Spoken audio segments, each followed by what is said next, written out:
Lukas pasalnya yang ke-16, ayat pertama sampai dengan ke-31. Perumpamaan tentang bendahara yang tidak jujur. Dan Yesus berkata kepada murid-muridnya, ada seorang kaya yang mempunyai seorang bendahara. Kepadanya disampaikan tuduhan bahwa bendahara itu menghamburkan miliknya. Lalu ia memanggil bendahara itu dan berkata kepadanya, apakah yang kudengar tentang engkau? Berilah pertanggungjawaban atas urusanmu, sebab engkau tidak boleh lagi bekerja sebagai bendahara.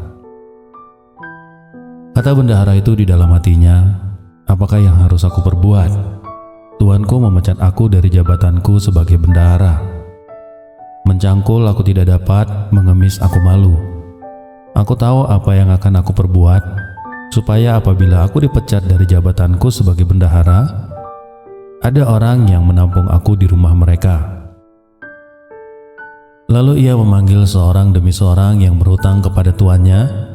Katanya kepada yang pertama, berapakah hutangmu pada tuanku? Jawab orang itu 100 tempayan minyak. Lalu katanya kepada orang itu, inilah surat hutangmu, duduklah dan buat surat hutang lain sekarang juga 50 tempayan. Kemudian ia berkata kepada yang kedua, berapakah hutangmu? Jawab orang itu, 100 pikul gandum. Katanya kepada orang itu, inilah surat hutangmu, buatlah surat hutang lain 80 pikul.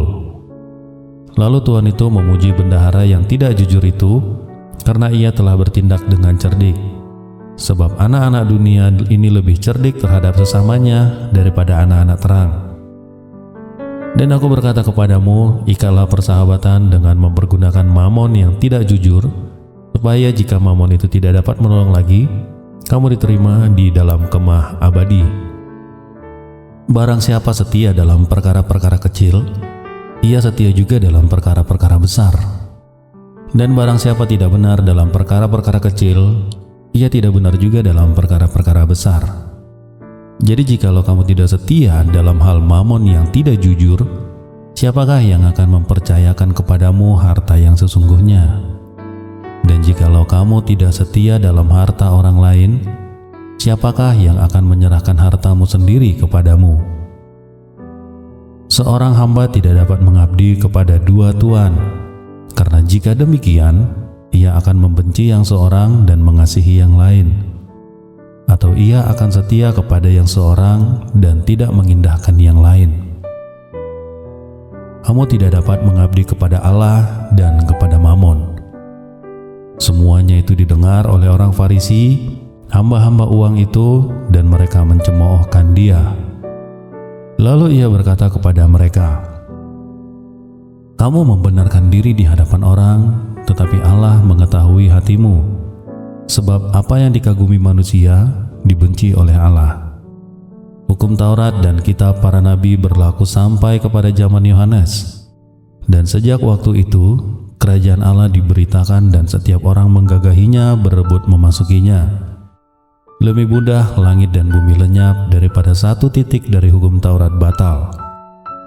Setiap orang yang menceraikan istrinya, lalu kawin dengan perempuan lain, ia berbuat zina. Dan barang siapa kawin dengan perempuan yang diceraikan suaminya, ia berbuat zina. Ada seorang kaya yang selalu berpakaian jubah ungu dan kain halus, dan setiap hari ia bersukaria dalam kemewahan.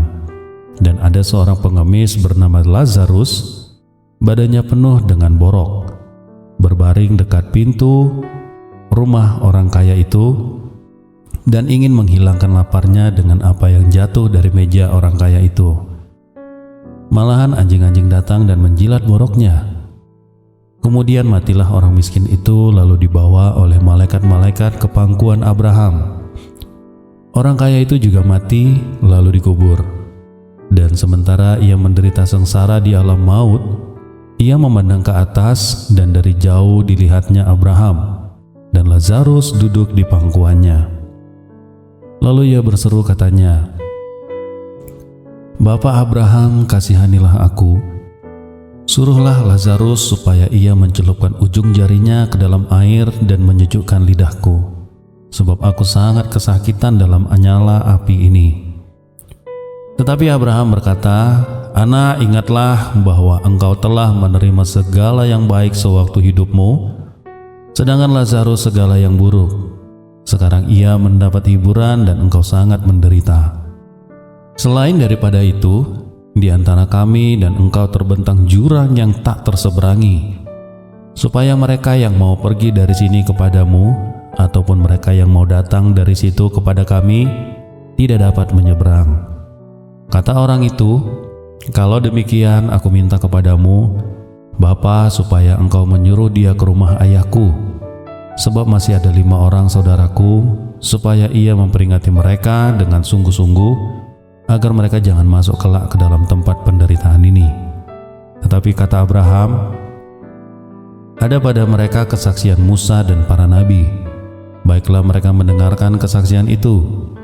Jawab orang itu, "Tidak, Bapak Abraham. Tetapi jika ada seorang yang datang dari antara orang mati kepada mereka, mereka akan bertobat." Kata Abraham kepadanya, "Jika mereka tidak mendengarkan kesaksian Musa dan para nabi, mereka juga tidak akan mau diyakinkan, sekalipun oleh seorang yang bangkit dari antara orang mati." Demikian firman Tuhan.